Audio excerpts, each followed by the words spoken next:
যখন মালিকের বাসা থেকে কিছু টাকা হারিয়ে যায়। কোনো প্রমাণ ছাড়াই রাহিমার উপর চাপানো হয় চুরির অভিযোগ। কহিলের বাইয়ে মারছে, কহিলের বুঞ্জামাইয়া মারছে, সবসময় গালাগালি করতো আমারে, অত্যাচার করতো, খানি দেখতে পারতো না, ঘুমাইন দেখতে পারতো না, জল দেখতে পারছে না।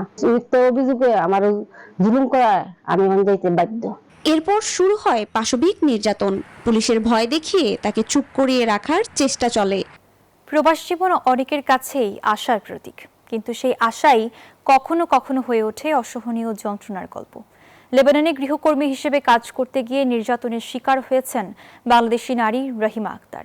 মিলন খানের তথ্যচিত্রের ডেস্ক রিপোর্ট।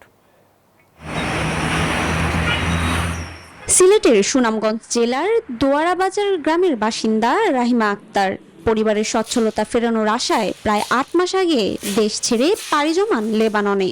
সেখানে গিয়ে শুরু করেন গৃহকর্মীর কাজ, যেখানে তার বেতন থেকে প্রতি মাসে কেটে রাখা হয় $50। পর্যাপ্ত বিশ্রাম না দিয়ে তাকে দিয়ে করিয়ে নেওয়া হয় অতিরিক্ত কাজ। পরিস্থিতি আরো জটিল হয়ে ওঠে যখন মালিকের বাসা থেকে কিছু টাকা হারিয়ে যায়। কোনো প্রমাণ ছাড়াই রাহিমার উপর চাপানো হয় চুরির অভিযোগ। কহিলের বাইয়ে মারছে, কহিলের বুঞ্জামাইয়া মারছে, সবসময় গালাগালি করতো আমারে, অত্যাচার করতো, খানি দেখতে পারতো না, ঘুমাইন দেখতে পারতো না, জল দেখতে পারছে না। মিথ্যা অভিযোগে আমার জুলুম করায় আমি যাইতে বাধ্য।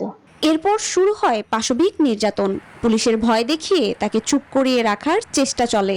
শরীরে নির্যাতনের চিহ্ন স্পষ্ট হলেও তাকে দেয়া হয়নি কোনো চিকিৎসা। এরপর দোষী ধরা পড়ায় নির্দোষ প্রমাণিত হন রাহিমা। বিষয়টি বাংলাদেশ দূতাবাসের নজরে আসায় তারা দ্রুত পদক্ষেপ নিয়ে লেবানন প্রশাসনের সহায়তায় রাহিমাকে উদ্ধার করে। তাকে নিরাপদ আশ্রয়ে নেওয়া হয়, আদায় করা হয় বকেয়া বেতন। স্থানীয় প্রশাসনের সাথে কথা বলে তাকে আমরা মূলত উদ্ধার করি, যেখানে তার প্রতি অন্যায় অবিচার করা হচ্ছিল। সে আমাদের হেফাজতে আসে এবং আমরা আমাদের ব্যবস্থাপনায় তাকে দেশে পাঠানোর ব্যবস্থা করি।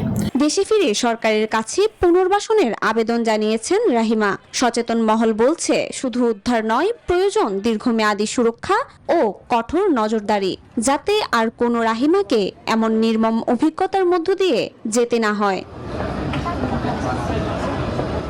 Desk report, news 24।